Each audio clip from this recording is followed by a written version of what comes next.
वाह वाह वाह वाह वाह वाह, बहुत धैर्य है आप में। अरे कायर हैं, कायर है इस देश का प्रधानमंत्री।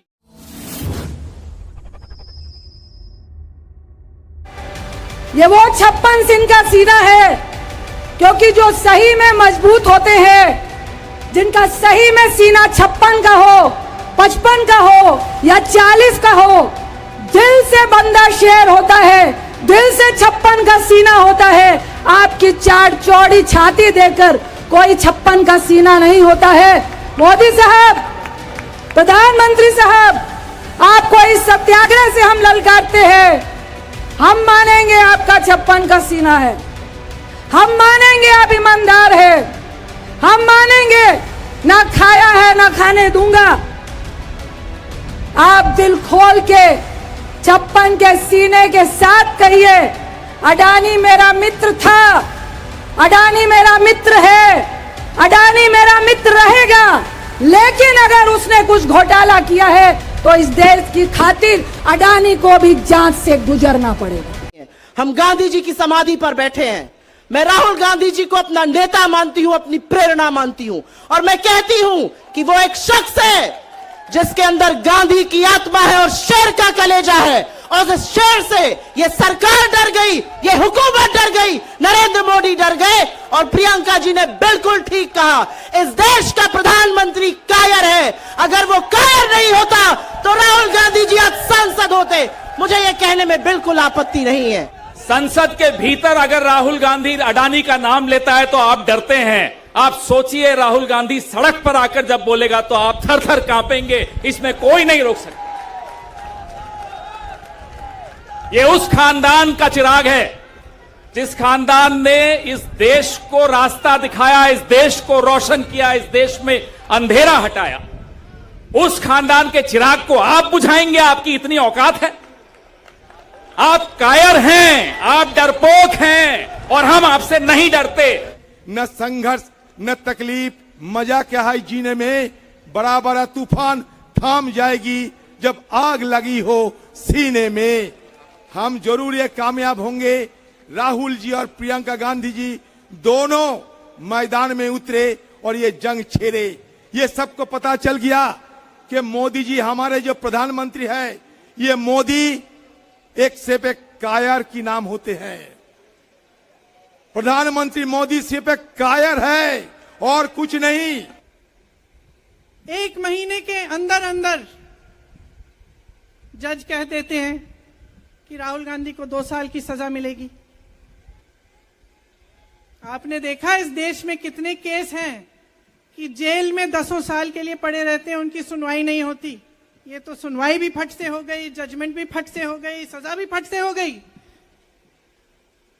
और आपने कह दिया अगले दिन कि 8 सालों के लिए ये चुनाव नहीं लड़ सकते, संसद से बाहर कर देंगे इनको।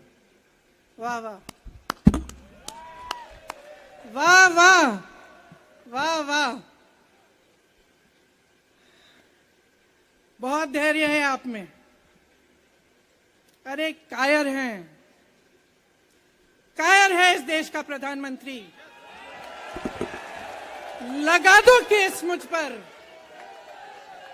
लगा दो केस मुझ पर, जेल ले जाओ मुझे भी, लेकिन सच्चाई ये है कि इस देश का प्रधानमंत्री कायर है।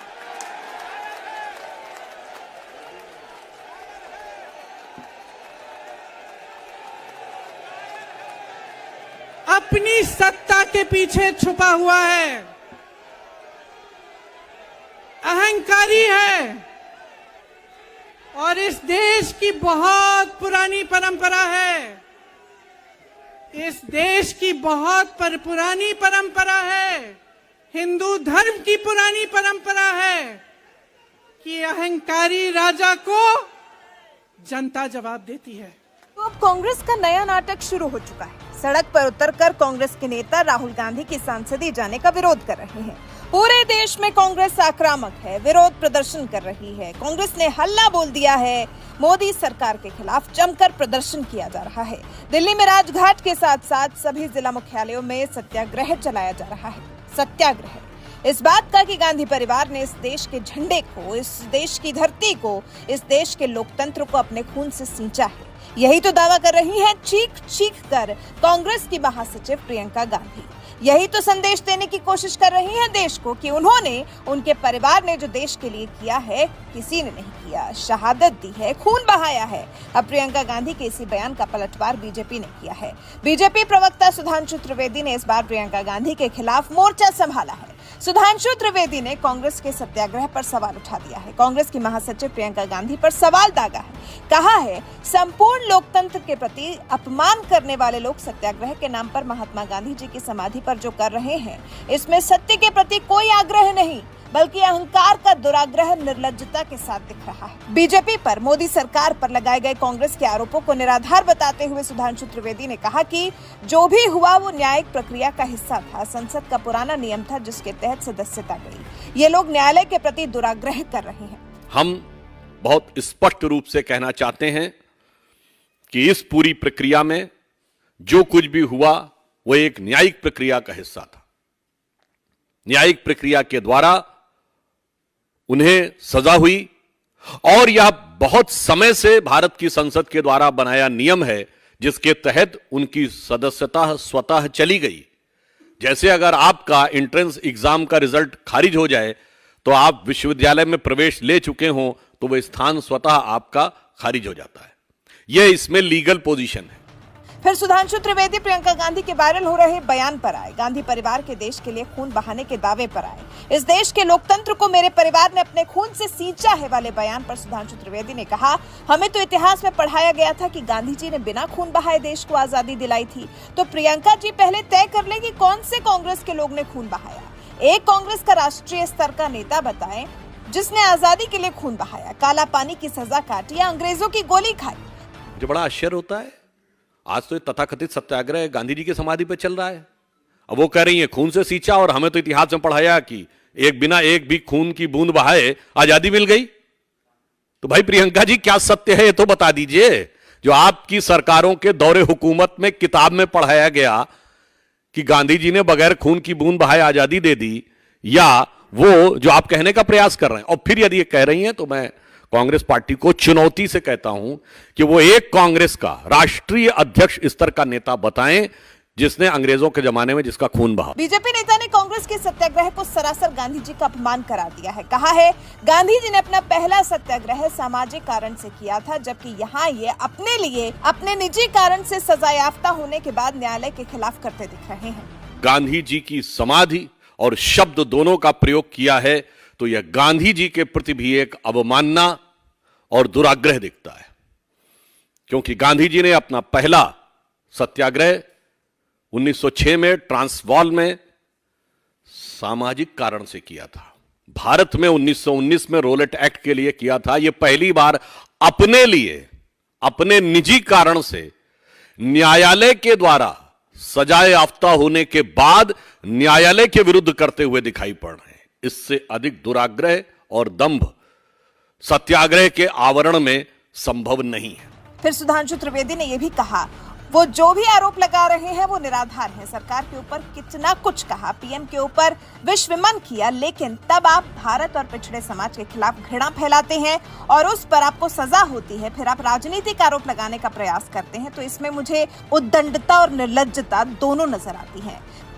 क्या आपको जो जो कहना है कहिए, जो अपशब्द कहने हो कहिए, भाजपा के विरुद्ध कहिए, हमने उसे स्वीकार किया है। सरकार के विरुद्ध आपने कितना कुछ कहा, हमने उसे शांति से स्वीकार किया। प्रधानमंत्री श्री नरेंद्र मोदी जी के विरुद्ध कितना विश्वमन किया, हमने उसके ऊपर भी शांत रहे। परंतु जब आप भारत के विरुद्ध बोलते हैं, पिछड़े समाज के विरुद्ध इस प्रकार की घृणा और वैमनस्य की बात करते हैं और उस पे आपको जब न्यायालय के द्वारा सजा होती है और फिर जब आप उसमें राजनीतिक आरोप लगाने का प्रयास करते हैं, तो इसमें मुझे उद्दंडता और निर्लज्जता दोनों नजर आती है। फिर गांधी परिवार की क्लियर पिक्चर को प्रियंका गांधी के सामने रखते हुए, बल्कि एक तरह से देश के सामने रखते हुए, बीजेपी नेता सुधांशु त्रिवेदी ने यह भी बताया, आपकी दादी इंदिरा गांधी के खिलाफ न्यायालय द्वारा दोष सिद्ध हुआ था, राजीव गांधी का नाम बोफोर्स घोटाले में आया था। आप किस पृष्ठभूमि की बात कर रही हैं? श्रीमती इंदिरा गांधी जी न्यायालय के द्वारा दोषी सिद्ध हुई थी चुनाव में धांधली के आरोप में। यह आपकी परंपरा है, पृष्ठभूमि है, और उन्होंने अपने को उसके बावजूद इंडिया इज इंदिरा कहा था। श्री राजीव गांधी जी भारत के पहले प्रधानमंत्री बने थे जो बोफोर्स में भ्रष्टाचार के आरोप में आए थे, और उन्होंने उसके बाद यह भी बोला था कि बड़ा पेड़ गिरता है तो धरती हिलती, यानी हजारों सिखों के नरसंहार को जस्टिफाई किया था। और फिर बारी आई प्रभु श्री राम के परिवार से गांधी परिवार की तुलना करने वाले प्रियंका गांधी के बयान की। बीजेपी नेता सुधांशु त्रिवेदी जैसे इस बात से तमतमा गए थे। उन्होंने प्रियंका गांधी के प्रभु श्री राम वाले बयान को दुखद बताया है। कहा है, भगवान राम की तुलना करना बहुत दुखद है। गांधी का अंतिम शब्द था हे राम, और ये राम मंदिर के खिलाफ खड़े थे। राम को काल्पनिक कहने वाली कांग्रेस पार्टी आज राम की बात कर रही है। आपकी माताजी के छत्र छाया में चल रही सरकार में महात्मा गांधी की समाधि पर लिखे हे राम के राम को काल्पनिक कह दिया गया था। तो मान्यवर, किस पृष्ठभूमि की आप बात कर रहे हैं? तो मुझे लगता है कि जिस भारत और भारतीय परंपरा की वो बात करती हैं, मुझे लगता है ये तो वो लोग हैं, बताइए आज कहां बैठे हुए हैं? मैंने तो ये बात पहले बोल दी, गांधी जी की समाधि पे जिसपे लिखा हे राम।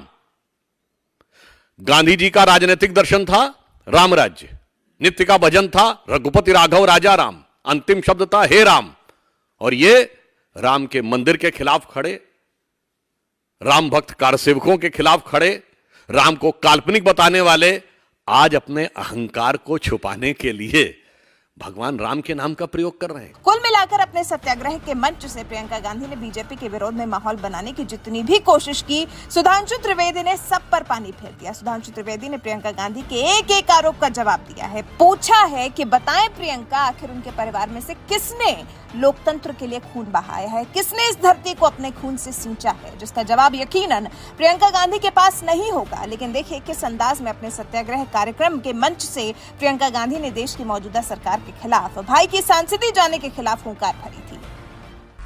भगवान राम को वनवास में भेजा गया, उन्होंने अपने परिवार, अपनी धरती के प्रति अपना धर्म निभाया। क्या भगवान राम परिवारवादी थे? क्या पांडव परिवारवादी थे कि वो अपने परिवार की संस्कारों के लिए लड़े? और हमें क्या शर्म आनी चाहिए कि हमारे परिवार के सदस्य शहीद हुए इस देश के लिए? इस धरती में उनका खून है। इस देश के लोकतंत्र को मेरे परिवार के खून ने सींचा है। सुना आपने प्रियंका गांधी के इसी खून से सींचने वाले बयान पर बीजेपी नेता सुधांशु त्रिवेदी ने सवालों की बारिश कर दी है, जिनमें से एक भी सवाल का जवाब देना शायद प्रियंका गांधी या कांग्रेस के किसी भी नेता के लिए मुश्किल ही होने वाला है। वैसे सुधांशु त्रिवेदी के प्रियंका गांधी से पूछे गए सवाल पर आपका क्या कुछ कहना है?